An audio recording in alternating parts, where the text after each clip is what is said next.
With our first ever Winabox week coming up on Magic Arena, I'm going to share with you the exact data points that I have used to win boxes in Dragonstorm Tarkir, MTG Foundations, Lorwyn, Avatar, Bloomburrow, Secrets of Strixhaven, and already in Marvel Superheroes. Diving deep into the data, I'm going to show you the colors that you should play and ones you should avoid, which specific cards to play and avoid, and the deck that I already used to win a box. So here is how the format is breaking down. All of the data I'm going to show you today come from 17lanes.com. Thank you so much, 17lanes. And specifically, these are data taken from the arenadirect that happened at the beginning of the format. So this is real data from games that people played with a box on the line. On the horizontal axis here, I have put the win rate. That is the percent of the time that someone piloting a deck of these colors ended up winning the game. At the very top is blue-white or Azorius with a 58.6% win rate. At the very bottom is red-green or Gruul. Only 51.3% of people piloting Gruul decks ended up winning. Everything is above 50% because these are from 17 lanes users who are more engaged users than average and tend to win more than average. The size of each dot shows how many times people chose to play a deck of that color pair. So Azorius was played well over 10,000 times in the last arenadirect by 17 lanes users.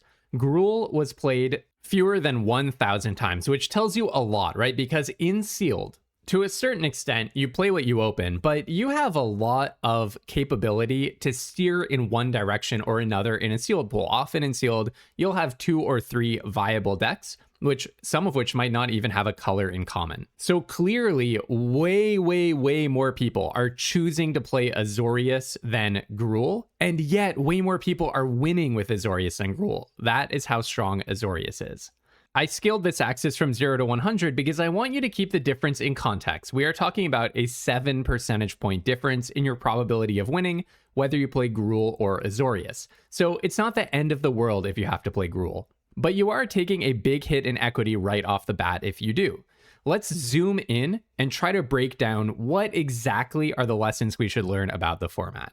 First of all, look, I've ordered the y-axis so that the more winning archetypes are at the top and the less winning archetypes are at the bottom. And let's just look at some commonalities among the more winning archetypes. The first one that sticks out to me, obviously blue-white is the best color pair.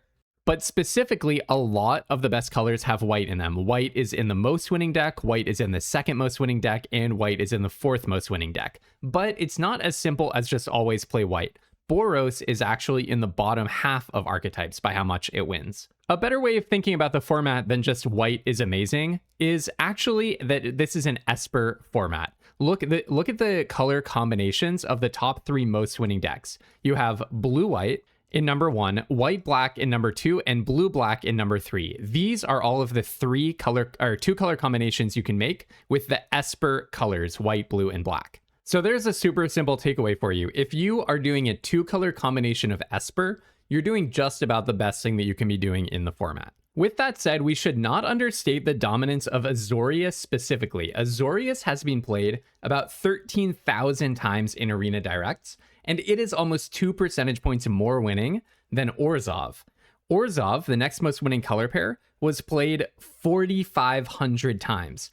That is about 1/3 of how often Azorius was played. So Azorius is about 3x the number of games played as Orzhov and more winning. Dimir was played about 3,000 odd times. It's actually less than 1/4 as played as Azorius. So that means a huge number of times people are looking at their pool, exercising the judgment that they should not play Dimir way more often than they're doing this with Azorius. And still, even with all of those Dimir decks that don't quite get there being filtered out of pools, the Dimir decks that remain, that people judge are strong enough, are still winning less than the Azorius decks, where people are way more often just saying, you know what, I'll just jam Azorius, and they end up winning.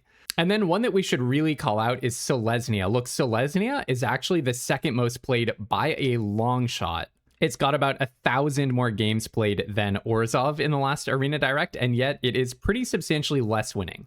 So I think you should be playing a little bit less Selesnya if you are like the average 17 lands user. And we should say the same exact thing about Boros, which stands out for having a pretty low win rate compared to the others, but a pretty large number of games played. And poor little Gruul down here, nobody is playing Gruul, and when they do, they rarely win. How does this compare to what you're used to if you're a drafter of this format? I've put vertical bars here to designate how much each archetype is winning in draft. Azorius is about as good in sealed as it is in draft. The bar is like right on the money. Orzhov and Dimir actually both become much better in sealed than they are in draft. So both of the Esper pairs that include black get a lot better in sealed. Selesnya is slightly worse, so this might be part of why Selesnya is getting overplayed in sealed. And also Simic, which has been pretty darn good in draft, is substantially worse in sealed. And another one to call out, poor old Gruul, 2.2 percentage points worse in sealed than it is in draft. So headline, play more Orzhov and Dimir, about the same amount of Azorius, play less Simic and less Gruul. All right, so here are the takeaways of the two-color analysis. You should, and this feels so ridiculous to say, but you should probably be aiming to play Azorius about 3 times as much as any other color pair. Basically, default to Azorius. Now, people often overstate these simple takeaways from comparing win rates. And it's true that the gap between the most winning color pair and the least winning color pair is only about 7 percentage points. With that said, Azorius is being played more than 13 times more often as Gruul, and it is winning about 7 percentage points more often. For every Gruul deck, there are 13 Azorius decks, and those Azorius decks are winning more. Seriously, let that sink in. So this is not a case of a content creator taking a small difference and making a bunch of hay out of it. When in doubt in the sealed format, just play Azorius.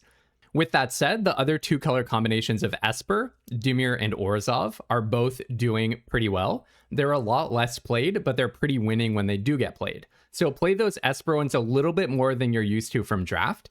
And you should play green X, like green-white Selesnya, or green-blue Simic, a little bit less than you're used to from draft. And a little bit less than people were doing, especially Selesnya, in the last arenadirect. I really think you should avoid Gruul. It seems like people are very rarely going in the Gruul direction, and when they do, it usually does not pay off for them. And it's not as simple as just looking at single colors. I'm not including a white is best, green is worst kind of thing in this. Well, if any color were worst, it would be red. Among the 4 least winning color pairs, it is red, red, red, red. So that actually is a format truism. Red is the worst. But so long as you're staying away from red, you're probably broadly playing in a similar space among at least the non-Azorius color pairs. But I really want to specifically call out, I think people think white is super strong in this format, and so a lot of people caught themselves playing Boros, and it did not pay off for them. It is in the worst half of color pairs. So white does not, just white being in a color pair does not save you. Boros is not a safe parking lot if it looks like you have strong red and you just want to stick white on it because white is strong. It doesn't really pay off. All right, I want to quickly cover the 3 color pair win rates as well, or 3 color combinations, because this is a format where splashing is a big deal. It's a big part of it, and we actually do see a good number of games played. So the most played combinations, Esper and Bant, had around 2,000 games played or so in the last arenadirect. This is more than just a splash. This is like properly 3 colors. And in a lot of sets, we actually see that the 3 color combinations are a lot less winning than the 2 color combinations, maybe partly because if you get a messy sealed pool, you kind of feel like you have to add in another color to make it actually work. That's not really what we see here. It's not the pattern at all, actually. The more winning half of 3 color combinations actually are winning at about the same rate as the middle chunk of 2 color combinations. Like Sultai is pretty similar in its win rate to what we saw from Selesnya, Dimir, Orzhov. Same thing with Esper. So 3 color combinations are like not at all a bad place to be in this format. Zooming in, I want to call out Sultai does stand out for a higher win rate, but it has way, way, way fewer games played. So Sultai as a special case is a fine place to be, but you don't necessarily often want to end up there. Esper and Bant, though, are doing pretty similarly well with about 2,000 games played each. So not bad at all. It really does continue the trend of this being an Esper format. Note that Esper is just about the most winning and just about the most played. It's basically tied on both counts with Bant, which I think if you ask people what shard or wedge the format really boils down to in draft, most people would probably say Bant because Simic has been good, Selesnya has been good, and Azorius is the standout of the set. But I really want to focus you on Esper because every single one of the 7 more winning combinations has 2 colors from Esper, every single one of them. The 3 least winning combinations have only 1 color from Esper. Isn't that funny? So basically pairing red and green is really bad. What's the difference? It's specifically that Naya is overplayed in this format. I think people should be more hesitant to play Naya. It does not stand out for win rate, but it super stands out for games played. One thing I noticed that I do want to give a shout out to, a few of you had decided to play all 5 colors. Waberg saw 34 games played in the last arenadirect with a 76.5% win rate. So a huge shout out to the unlimited splashers who made that work. Clearly a rare use case, but you love to see it. All right, next I'm going to tell you what are the best commons that you should play when you always open them in your pool, what are the worst commons that you should always avoid, and then I will reveal my box winning deck. But first, speaking of unlimited splashes, I did want to say, if you like this kind of data deep dive that helps you get better at draft and sealed, make sure you are subscribed to my channel on YouTube. I do a deep dive like this before every single Winabox event. And tomorrow, I'm actually going to be unveiling a new event type for following along with the arenadirect. I'm really excited for this series of videos that I'm going to have over the next week, and I absolutely think it is going to make you better at draft, better at sealed, and better prepared to win boxes. So make sure you are subscribed. Okay, best commons. Number 1, best preparing common in the entire format. We say the Nay. It's the best. The Quench variant, 1 in a blue, counter a spell unless it pays 2 with some extra stuff on there. Knowing nothing else about your deck, the card that has the highest probability of you going on to win the game after you draw it among commons is We Say the Nay. Number 2, Trickster's Stratagem, what I call a super bounce effect. 3 in a blue for a sorcery, put a creature second from the top or on the bottom of their library, then you also get to connive. Rapid Rescue is number 3 with an asterisk. We'll come back to this. This is the 1 green for an instant, mill 2, put a permanent into your hand and you gain 2. You might be surprised by that one. Number 4, Hero in Training, 2 and a white for a 2/2. When it enters, draw a card. If you control another hero, you gain 2. This is probably the best performing common in draft alongside Trickster's Stratagem, so probably not a surprise on that one. And then another non-surprising one, number 5, Web Up, the Oblivion Ring variant, 2 and a white. When it enters, exile a non-land permanent until this leaves. I've superimposed on each of these cards the game in hand win rate. That's what 17 lands calls the probability that you go on to win the game, given that you draw this card into your hand at some point in the course of the game. If you're curious for more information, absolutely go to 17lands.com for more info on any of the data that I've taken here, which are all gathered from 17lands.com. Thanks again, 17 Lands. And I'm also going to link a video in the description where I talk a lot about how and why I like to use 17 Lands data to get better at Magic. Okay, so there's an asterisk on Rapid Rescue. I've talked this card up a whole lot, and I actually think that it is a highly underdrafted card in the draft format. It also is winning at an extremely high rate in sealed, right alongside 2 of the commons that you probably already thought were the very best in the format. I'm talking Trickster's Stratagem and Hero in Training, and you probably also are a fan of Web Up. I will say that We Say the Nay is a little bit underdrafted. People don't treat quench effects with the respect that they deserve, but you probably also knew that that card is good. But Rapid Rescue, what the heck is going on there?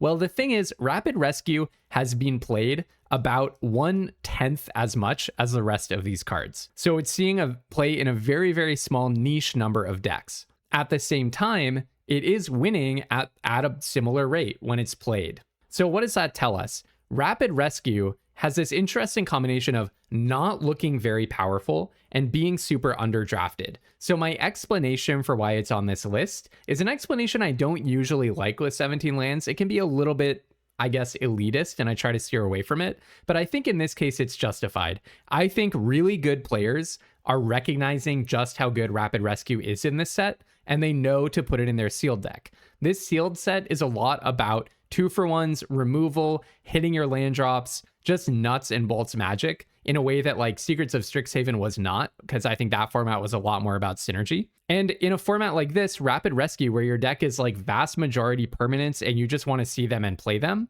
I think it gets a whole lot better. And I think good players are recognizing that and are playing it. So it's not necessarily that you should be playing green more. It's probably that you should try to be someone who's playing Rapid Rescue in the format, if you know what I mean. All right, but if you don't want to see the one that's played 1/10 as much as the others, chop it off the list, then you get it replaced with Murdoch's Crusade. So Hero in Training moves up to number 3, Web Up becomes number 4. Murdoch's Crusade is the 5th most winning common in the format, if we set aside Rapid Rescue. Okay, what about the worst commons now? Number 1 worst common in the format is Machine Smith Automaton. A 2/2 for 2 and a red, trample. When an artifact you control enters, put a +1/+1 counter on this creature. To me, this is not surprising. I get a lot of negative comments whenever I say something like this, but I very firmly believe it. In Sealed, you have a little bit more room for this than in Draft, but generally in Limited, you really do not want to be playing understated creatures that it takes work to grow up to having appropriate stats. In Sealed, again, because it's a bit slower, someone might not want to use their removal in your Machine Smith Automaton. You might guess that you have time to do this kind of thing, but you just don't. This is not where it's at. A heavily synergy intensive, understated creature is just not what the Sealed format is about. So don't let me catch you trying to make artifact build-arounds like Machine Smith Automaton that take a lot of work to have appropriate strength, trying to make those good in the format. It's just not what you should be doing unless you have a very unusual pool. Number 2, call damage control. The last time I did a video like this, when we didn't have arenadirect video data yet, just sealed data from the arena sealed event type, that is, I noticed that a lot of the really bad comments were kind of fake 2-for-1s, things that look like 2-for-1s. Call damage control falls into that category. It could be a 2-for-1, but a lot of the time it's probably just not. It takes a really special deck to get a creature and also an enchantment, or a creature and also an artifact out of your graveyard. So a lot of the time, this is just a super slow 1-for-1. Hawkeye's Bow, just a very low impact card. The equipment that when you tap deals 1 damage to an opponent. Hydra Assault Robot, similar to Machine Smith Automaton. It's not understated per se. It's a square stat line that's just shifted a little. Having said that, 1/3 for 2 is not a great stat line. I remember Sam P of Rough Drafts looked at the win rate of 1/3 for 2s across a bunch of recent formats, and it is kind of dismal. And then villains and artifacts are kind of weaker decks in the format, so you're probably not winning a lot if you're really trying to build around Hydra Assault Robots. And finally, Knights of Wundagore, this one is strictly understated at 2/1 for 2, and it relies on +1/+1 counter synergies to get appropriately statted. So there is a very clear through line here. Synergies that are probably in not very good color pairs and not very good decks attached to understated creatures that you have to work to grow is not what you should be doing in the format. With the caveat, because I know a bunch of you are going to say this, I understand sometimes you get killed by a Machine Smith Automaton. Sometimes you have a Hydra Assault Robot that absolutely goes off. On average, here are the win rates. 46% of the time that someone drew a Machine Smith Automaton into their hand and had 17 lands up and running, 46% of the time they went on to win the game. 47% of the time, Call Damage Control is a card that after you drew it, you go on to win. Half and half for Hawkeye's Bow and Hydra Assault Robot, and 51% of the time that you draw Knights of Wundagore, you go on to win. These are really bad numbers for 17 lands users whose average win rate is above 56% in this event type. So Machine Smith Automaton, I expect you to win 10 percentage points less of the time if I go from knowing that you're a 17 lanes user to knowing that you're a 17 lanes user who just drew a Machine Smith Automaton. My expectation of your win rate just took a 10 percentage point tumble. So here are some insights that I take from that. On the good side, removal and interaction. Check it out. Among the top 5 best commons, setting aside Rapid Rescue, We Say Thee Nay is basically a removal spell. Trickster's Stratagem is basically a removal spell. Web Up is exactly a removal spell. Murdoch's Crusade removes 1 and sometimes 2 things. And then Hero in Training is just a ridiculous rate. A 2/2 for 3 where you draw a card and you gain 2 life. Okay, it's an understated creature, but look, you immediately get your card back, so you cannot really complain about that. So another important feature of these is value and 2-for-1s. That's what Hero in Training does for you. Murdoch's Crusade can also be a 2-for-1 if you get a creature and an enchantment. And Trickster's Stratagem is a 2-for-1 in a certain sense, if you connive, draw a good card, and throw away a land. So 4 of those are removal spells. 3 of them are or can be 2-for-1s out of 5 cards. And finally, all 5 of them are Azorius if we set aside Rapid Rescue. So about Rapid Rescue, let's just say be the kind of a person who knows to play Rapid Rescue. And you're making a big step in that direction by watching this video and getting familiar with what's good. Finally, bad, I have just a very, very simple conclusion. Those were just all super low impact cards. I'm talking a 2-2 for 3, a 1-3 for 2, a 2-1 for 2. Those are low impact stat lines. Call damage control, low impact. Best case scenario, I return 2 cards to my hand. Often, I'm just returning 1 card to my hand. A lot of the time, it's going to be stuck in my hand, and I'm returning 0 cards to my hand. Hawkeye's Bow, super low impact. +1/+0, sometimes deals a damage. So low impact for an entire piece of cardboard.